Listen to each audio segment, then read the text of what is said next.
available in the commercial areas.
And also the generation of the Internet of the things.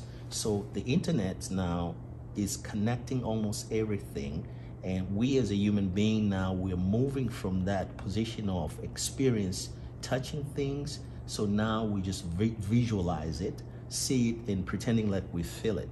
So a good example is an online shopping. We used to go to the mall and store and shopping, and then now we can just visualize it and be able to order the merchandise or products that we need. Wow. So if you have got a chance to create a metaverse, or we can call it also virtual reality, what kind of space or world you want to create and for what purpose? Well, again, I think maybe a classroom, have a virtual reality class that teaches maybe accounting or financing or marketing and promotion. And instead of the students to coming in a classroom, they can stay maybe in their bed and learn and visualize it gain the knowledge based on the virtual reality of the classroom settings. So that's I think that's the direction that maybe I'll create a course as such that will teach the students without even leaving from their house or living from the bedroom. Well, because I don't, I'm so curious about robot. Mm-hmm. So because we are using the ChatGPT to do a lot of things, that's training a program. Mm-hmm. But what if this program put into a robot body so it has a human arm that is walking around to serving you?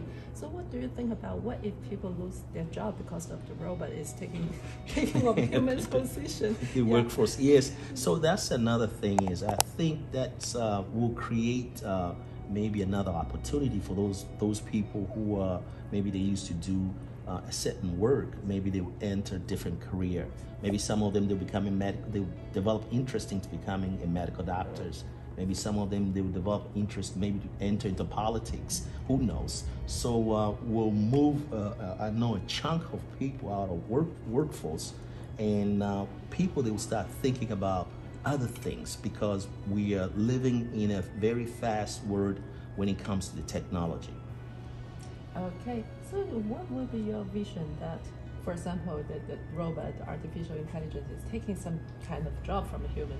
What kind of job will be taken first? And then what will be the new opportunity or career or position for human to take care when we are not competing with that artificial intelligence?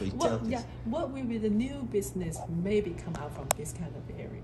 So this is another area where now I think the not only the politicians they needs to look at this very serious, because it's not going to impact only the workforce, but it's going to impact also the corporate America. It's going to impact the state, federal, and county government in terms of taxes.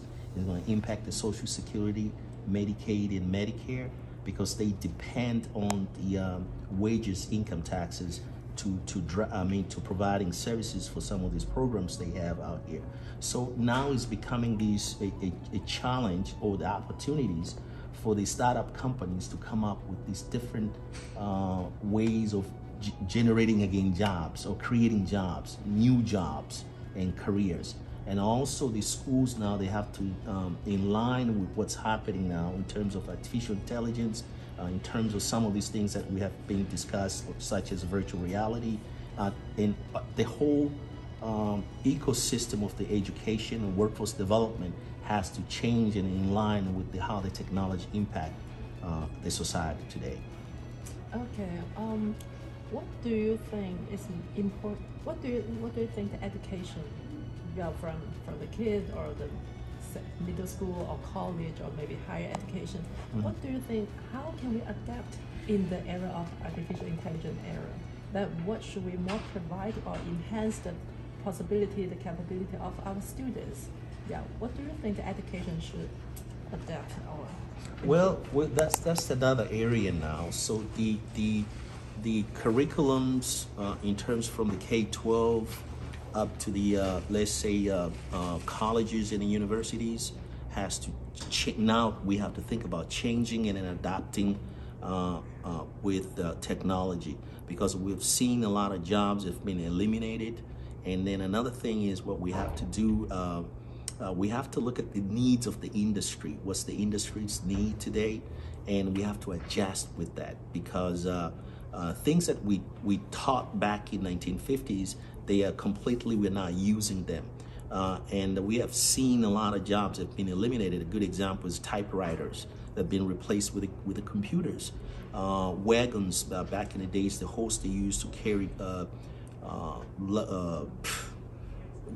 goods or whatever, using the wagons, and they've been replaced with the cars or trucks. So we have to accept the reality, and then we have to change based upon the what exactly is happening now, and we have to plan for the future jobs. So how about, because you come from your country, you can you can feel the cultural difference, and also we always feel that it needs more inclusive culture and inclusive environment. What do you think the virtual reality or the technology can support that to mutual understanding different culture and have a more inclusive society? This is the area that we even here in the developed nations we are struggling with. But I think the virtual reality is going to bring this inclusion, diversity, and inclusion. It's going to bring people more close and make these 7 continents that we have now to becoming a one continent. And then we'll see a significant change in cultural integrations. People maybe from Asian or from Africa or in America, then they're going to start practicing almost the same cultures and traditions. So we'll see an emerging new cultures and traditions because of the technology. I mean, the businesses drive the technology. Yes. Okay. Okay, so the last question I want to ask about your YouTube channel. So what drives you to start a YouTube channel? What's the vision and mission for your channel? Well, that's a very good question. One thing that drives me to start a YouTube channel is I work with the Voice of America.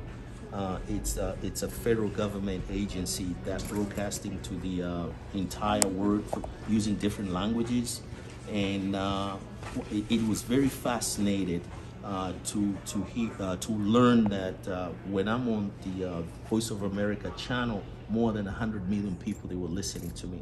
So I decided that maybe I need to be an entrepreneur and creating my own channels and building up my brand. And then I started American Swahili News. And also I do some interviews over the documentary in English sometimes when I have time. So another thing is to educate, to empower, and to encourage people in the developing countries to learn and understanding what exactly is going on in the developed nations like United States of America. Wow. Yes. So how do you feel about from the first subscriber and now 6,000 subscribers? How do you feel? What's the journey to come here, and what you learn from there, and what's the struggle you have been having? Well, the one thing is about the marketing and the promotions. So I have some of my friend of mine. He helped me a lot. He was the presidential candidate in Tanzania. He ran for president the year 2020, and then I asked him to do an interview with him, and he agreed. As a matter of fact, I invited him at the Dalamo School of Business. He came in and gave presentations about his experience while he was running for president in Tanzania. So it boosted me up from 1 subscribers to 6,000 plus subscribers, and I'm humbled and I'm appreciated for him to agree to come to do an interview with me. Wow, so it's marvelous. So anything you want to say to the audience? Oh, okay. I really appreciate it for you guys taking your time to come and interview me here at my job at Dalamo School of Business, and I appreciate it for taking your time. I know you're a movie creator, and thank you again for stopping by at the Columbia International